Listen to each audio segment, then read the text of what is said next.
on Dominion. So here he's admitting that there's evidence of fraud on Dominion, and he's still going forth with certifying this, all right? I know a lot of people probably saw as well, it was shared that ARS 1602B says that you actually have to audit 2% of all the precincts votes that went out, and that if you don't do that, you can't actually certify an election. They haven't done that yet, and they're still trying to do that. So what happens is they're using Arizona statutes to try to usurp the Arizona Constitution. And basically we understand the same way we have a supremacy clause with the federal government, meaning the US Constitution is the highest law in the land. Below that is the Arizona Constitution. So you can't use statutes to try and like oversee what's over and above the state constitution. So clearly there, is more going on than what's being let on.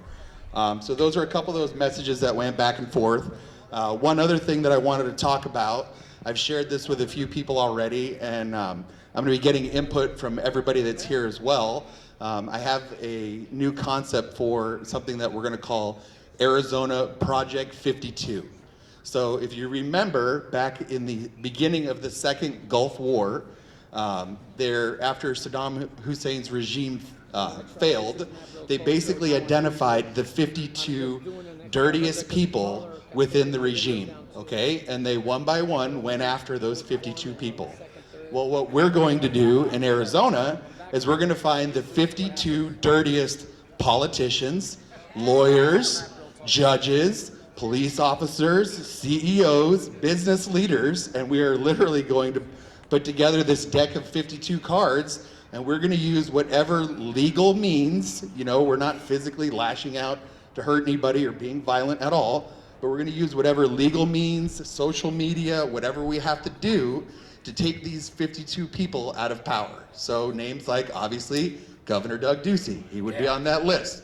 Mark Brnovich on that list. Karen Fann on that list, and on Dr. Kara Christ, who has been perpetuating the scamdemic of COVID. Like all of these people, we're gonna name 52 of them, we're gonna put it out there publicly, and they're all gonna be on notice. You're on the list, you are one of the 52. And use this list as a way to hold them accountable. Like you either get your stuff together and start doing what's right, or you're gonna stay on this list and we're gonna continue to do whatever we have to do to get you removed from office. So, we can't continue to do this. This is the way that we have a strategic plan in place to actually go after the Arizona swamp, because this Arizona swamp is real. Just like there's a swamp in DC, there's an unbelievably huge swamp here in Arizona, and it's literally the McCain-Ducey swamp, and it needs to be drained completely. So Governor Ducey, just so you know, I'm putting your name at the top of the list as the #1 person that needs to be removed from the Arizona swamp, and then so on and so on. So I'll be seeking input from all of you guys. Join that page on Facebook, Bryan Masche for Governor of Arizona 2022, so I can connect with you guys, get my contact information, and we'll continue to go to work on this. So thank you guys. Well said. Give him a round of applause. Thank you, Bryan.